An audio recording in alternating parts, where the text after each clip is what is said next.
Hi guys, mon nom est Danny Cronstrom du Gay Voyageur. Dans ce nouveau numéro de la web-série Queer ou pas, je m'intéresse à la destination de Marrakech, la destination la plus gay-friendly et la plus libérale du Maroc.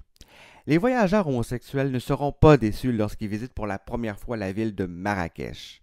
Si certains touristes homosexuels se disent préoccupés sur les droits LGBT du Maroc et refusent de s'y rendre pour ces raisons, d'autres viennent pour passer un merveilleux séjour. Marrakech est rempli de mythes et d'idées préconçues de la part des voyageurs homosexuels qui ne sont pas toujours la réalité.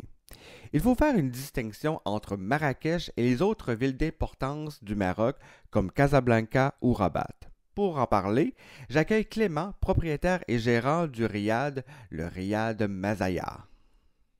Bonjour Clément, comment vas-tu?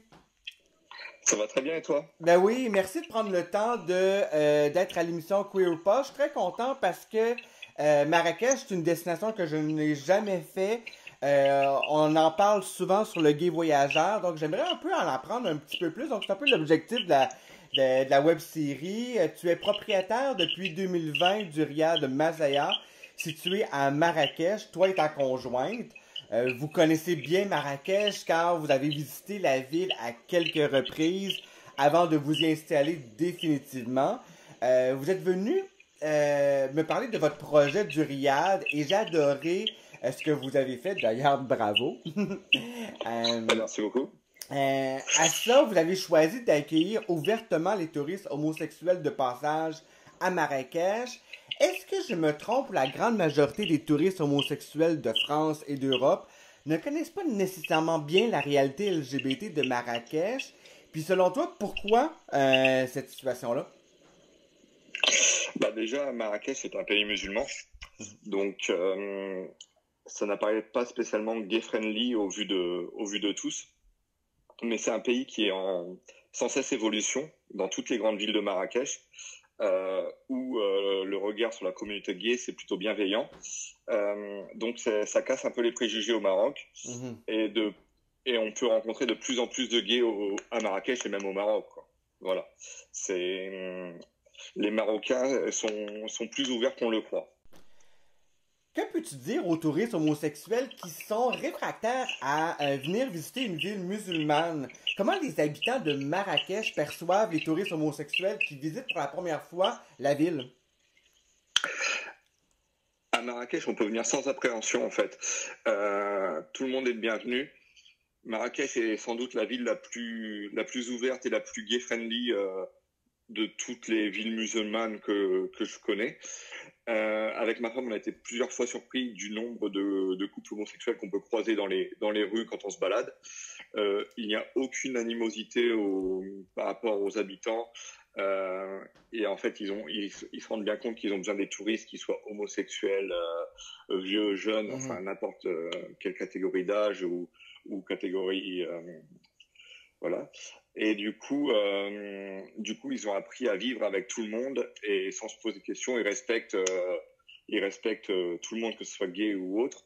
Mais après, c'est sûr qu'on n'est pas à Mykonos ou certaines autres villes qui sont vraiment très très ouvertes au monde gay.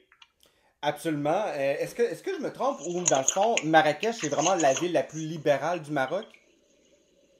Ah bah oui, je pense. Il y a Marrakech et Casablanca, mais Casablanca n'est pas du tout touristique. Non, absolument. Depuis quelques années, Marrakech n'a pas eu la vie facile. Quels sont, selon toi, les prochains défis de la ville afin de dynamiser le tourisme général, mais aussi le tourisme LGBT? Alors, le tourisme n'a pas été facile les dernières années. C'est vraiment la dernière fois qu'il y a eu un gros souci. C'était surtout en 2011 avec un attentat. Mhm. Mais sinon, depuis ces dernières années, le tourisme a explosé. Les derniers mois, il y avait énormément de touristes, que ce soit européens, beaucoup de Français bien sûr, et même des Américains et Canadiens. Voilà. Mhm. À présent, bah, il faut attendre que la page Covid soit un peu derrière nous. C'est une ville très attrayante, le climat est excellent, même l'hiver. C'est à quelques heures de l'Europe, donc pratique Mhm. pour les Européens, avec beaucoup de vols de beaucoup de capitales ou villes européennes. Euh, il y a des beaux palais, des beaux musées. C'est une ville qui est extrêmement vivante, elle ne dort jamais. il y a des nombreux festivals comme le Marrakech du Rire, je ne sais pas si vous connaissez. Absolument, oui. Après, il faudrait peut-être développer, par exemple, des barrières. Voilà, c'est la prochaine étape, je pense. Espérons-le. Pour quelqu'un qui n'a jamais visité Marrakech, quels sont selon toi les incontournables à faire et à visiter pour quelqu'un qui aimerait connaître un peu plus Marrakech? Ben, sans hésiter, déjà, il faut commencer par se balader dans les souks, s'y perdre, Mhm. parce que c'est quelque chose d'extraordinaire, c'est totalement dépaysant. Ensuite, en fin de journée, c'est partir sur la plage Jamaïfna. Au coucher, elle s'anime, elle prend toute autre tournure par rapport à la journée, des petites gargotes de grillades, de nourriture, enfin voilà, ça, de la musique, c'est vraiment une atmosphère excellente. Après, il y a le jardin Majorel qui a été fondé par Yves Saint Laurent. Il y a le Palais Baya qui est super bien conservé. Il y a les célèbres tombeaux saadiens. Et il y a un magnifique musée des confluences. Voilà, il y a vraiment plein de choses pour passer un bon séjour à Marrakech. Comme évoqué dans l'introduction, tu es propriétaire et gérant du Riad Mazaya depuis mars dernier. Le Riad existe depuis 2012. Lorsque tu m'as écrit pour la première fois, je suis allé voir les photos. J'invite justement les gens à se rendre sur le site web du Riad Mazaya parce que les photos sont géniales, c'est super beau.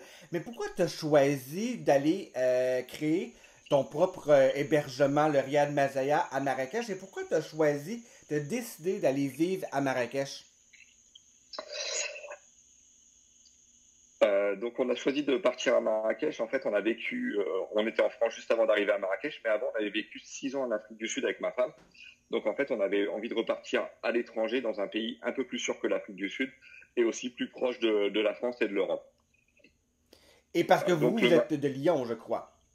oui, on est de Lyon. En fait, moi je suis originaire de nord de la France, ma femme du Sud et on s'était installé à Lyon quand on a habité en France ensemble. Voilà.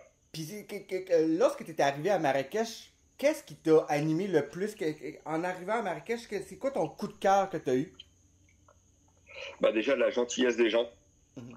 toujours à te demander un service, à te rendre service, pardon. Et, ils sont extrêmement serviables. Et après, faut dire ce qui est vrai, le coût de la vie est assez faible. Mhm. Donc c'est bien pour profiter de restaurants, de sorties et tout ça. Donc c'est vraiment agréable. Entre guillemets, on se fait pas assassiner, on va dire.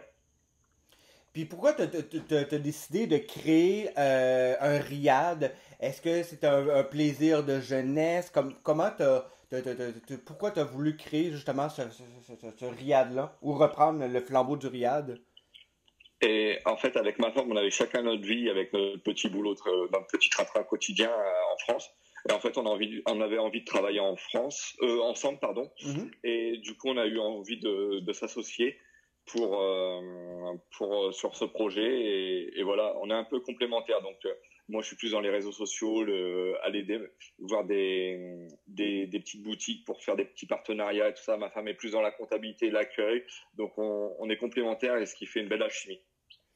Et quels furent les défis de reprendre un riad que vous avez vécu?